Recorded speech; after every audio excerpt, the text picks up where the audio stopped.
So the final thing is your light source. So what you want to worry about is your light source. So right now I don't have a light source because I have a really bad one in general, which is basically two photography lamps, like big dome lamp things. I set it up, one up on this side, and one up on the other side. And I shine light in both directions, and it bounces light off this board and up into the film and up into the camera. Now, here's the deal with this. It's very big and it's very awkward. And most setups you're going to see are going to be like that. Unless you use a flash, a photography flash, which people have finagled. You get a slightly smaller profile for something that uses a flash, because obviously you don't have giant photography lamps. But really your only three options are do something like this, just difficult to do. Use a photography flash, a little bit smaller, you still have to build something. Use your iPad, which could work if you elevate your film off the iPad and don't just put it straight on it, because then you'll get the pixels from the iPad showing through. Or, this is a special one, use a light box. A light box is what it sounds like. It's an artist thing. So it's like it's smaller than this, okay? It's literally just an LED panel, heavily diffused on top, no patterns or anything show through it. You put your film on that with using whatever film holder you want, and then it's very small. You can put it on a table, take your tripod and set your tripod up on the edge of the table and put your camera right down at it. And it's very small and it's very convenient. And the thing about light boxes is that besides the portability, they're also really great because, like I said, they don't have any patterns in them at all. So you don't pick up any pixels or any patterns from diffusion material or anything like that, like you would with really all other sources. And they're relatively cheap. The only problem with light boxes is that the CRI of the light typically isn't that high, which may be something you don't even care about. And certainly if you're posting on Instagram or whatever, I wouldn't even worry about it, honestly, because most people's monitors aren't good enough to, take advantage of it. Your film's not going to look that great on a monitor. Well, an average monitor. So what you can do, though, with the ideal solution is if you can build your own light box. It's very simple, maybe not easy, but it's very simple. All you have to do is take high CRI LEDs, put them in a pattern in a box, and put heavy diffusion material over it. And then you have full CRI, good CRI light in a small package. And it can even be as bright as you want, which is pretty great. So that's what I'm ultimately probably going to do. Ultimately going to do is probably build one of those. In the meantime, I'm going to get another light box. And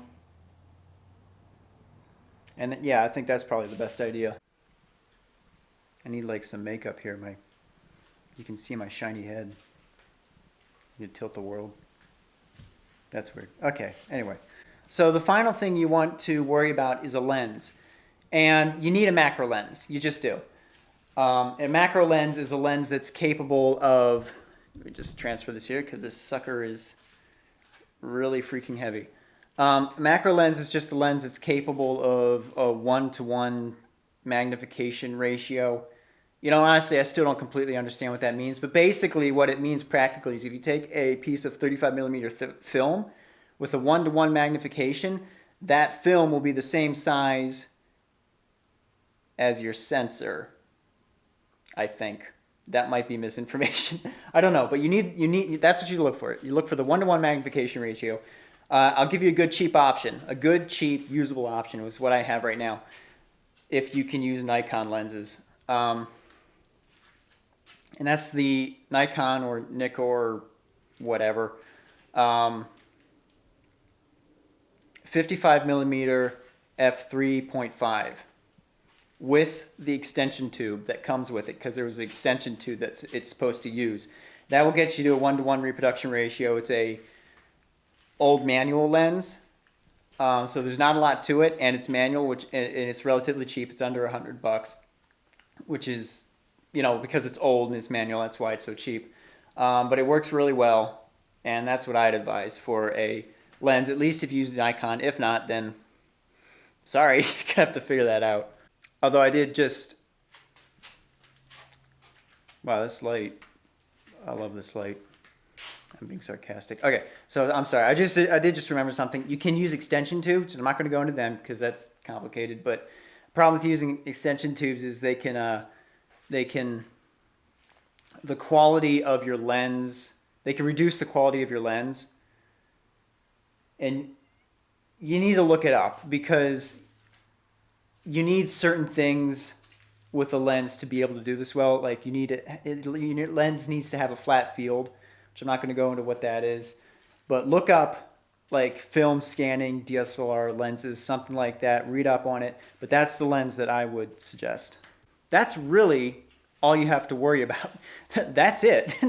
No, I mean that's a lot, but it's kind of complicated, and it might take you a few months to get it, but it's definitely worth it because if you look online, and definitely in my personal experience too, I can vouch for this. The scans you get from DSLRs, much better than, it's got to be any film scanner out there. I have not seen a single film scanner put up against a DSLR that actually won online. And that's just online. I don't actually have any personal experience. So take that for what it's worth. But, what was I saying? Oh, yeah, post-processing. So the last thing you have to worry about is post-processing. And all you got to do for this, okay, people make this into a bigger deal than it has to be. Take it into your favorite post-processing thing. Actually, I'm sorry. First of all, set a custom white balance based off of an unused part of your film emulsion. Is that how you pronounce it? I don't know.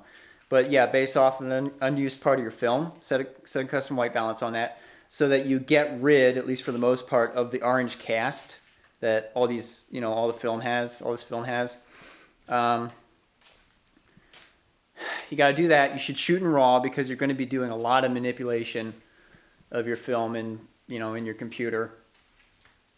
Excuse me. You then take it into your RAW processor, and you want to invert the tone curve, which is the line. It's the diagonal line. You want to take each end, put it on the top or bottom as opposite of wherever it was, and that'll invert the colors, and that'll get you to a normal image. But then go to the tone curve. Okay, people freak out about the colors of your film and how it looks bad, and it may look bad.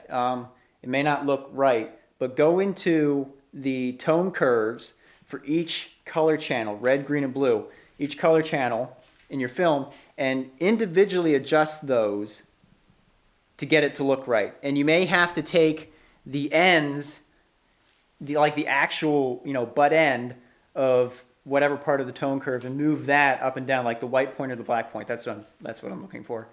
And actually go so far as to move that up and down to where it needs to be. But if you individually adjust those, then your colors will be much better than if you messed around with the white balance or did something else, use some other tool.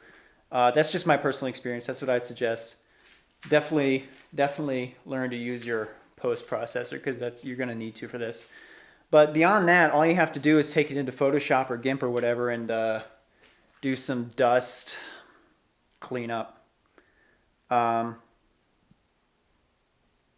And I think that's it. Yeah, so that's basically. Excuse me, bug. Hi, move. So that's where I am now. I think that my next upgrade is probably going to be my last upgrade. Just because all I have to do now is get like one or two things and that's it. Yeah, and I hope this helped you guys. I hope this, again, like I said, I hope this helps someone figure out, this process and figure out what they want to do. So you can go and check me out on social media. I am more active on Instagram than anywhere else. I really only do anything on Instagram and Tumblr. I'm only on Tumblr because I like the interface. But yeah, you can check out Instagram and Tumblr. I have 2 Instagram pages. One is for behind the scenes stuff and one is for photography. Remember to subscribe if you want to see more, because, you know, obviously that's the best way to do. Apparently, you can click the bell and that does something, and I don't really know what, because I don't use it, because I check YouTube daily because I have no life. And that was it. I hope that helped again, and thanks for watching. Have a good day. See ya.